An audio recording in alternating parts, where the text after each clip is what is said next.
What's up YouTube, it's Anthony from CompSci Studio, and welcome back to your 7th Java Advanced tutorial. So today I'm going to be teaching you guys a concept called interfaces. Now, an interface is basically a layout or a scheme almost that defines what attributes, by what I mean attributes, what functions and variables a specific class will have. Basically, you're going to have a class file that we're going to create which contains an interface. And an interface contains a bunch of function prototypes, which means they do not actually have a definition or a body, and they could also have variables. And these interfaces can be implemented into a class. So that's kind of your overall general overview of what an interface is, but if it doesn't make sense, don't worry about that. I'm going to explain it to you by example. So the first thing you're going to have to do is you're going to have to create a new file. So to do this, go File, New File, and we're going to select Java, then Java Interface. So that's going to be our interface file, and for this example we're going to call ours car.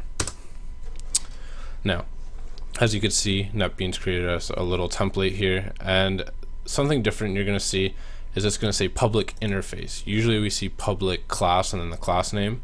This actually has a public interface than our interface name.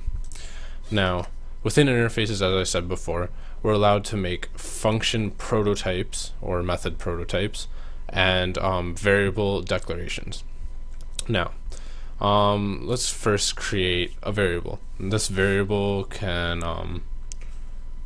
actually, no, let's just make a couple functions first. So the first function, we're going to call it public, and it's not going to have a return type, so void.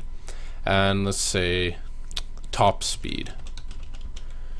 We're going to call it, and instead of having our curly braces, we're actually just going to end it with a semicolon.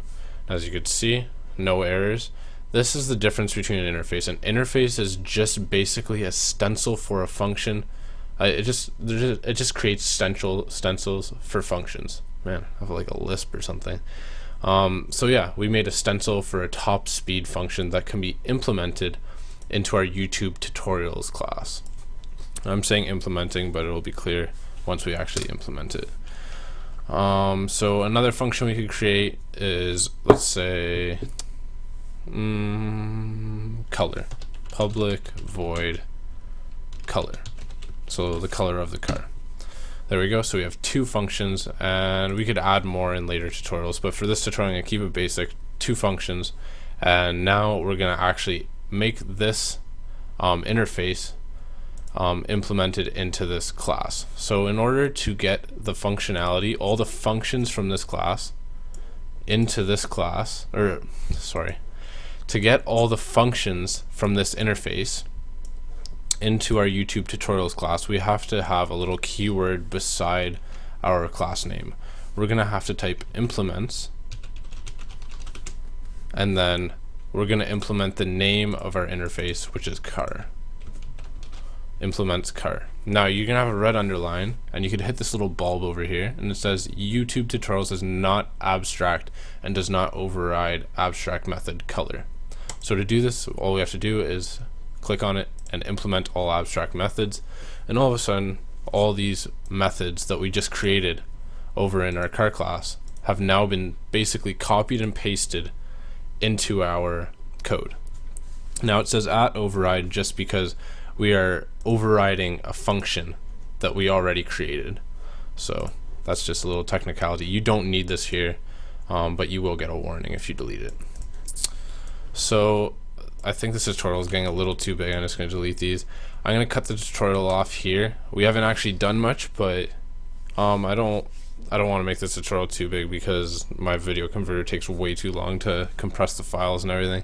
So I'm going to cut it off here and continue on the next one. Do not delete your code, and I'll see you guys in the next tutorial.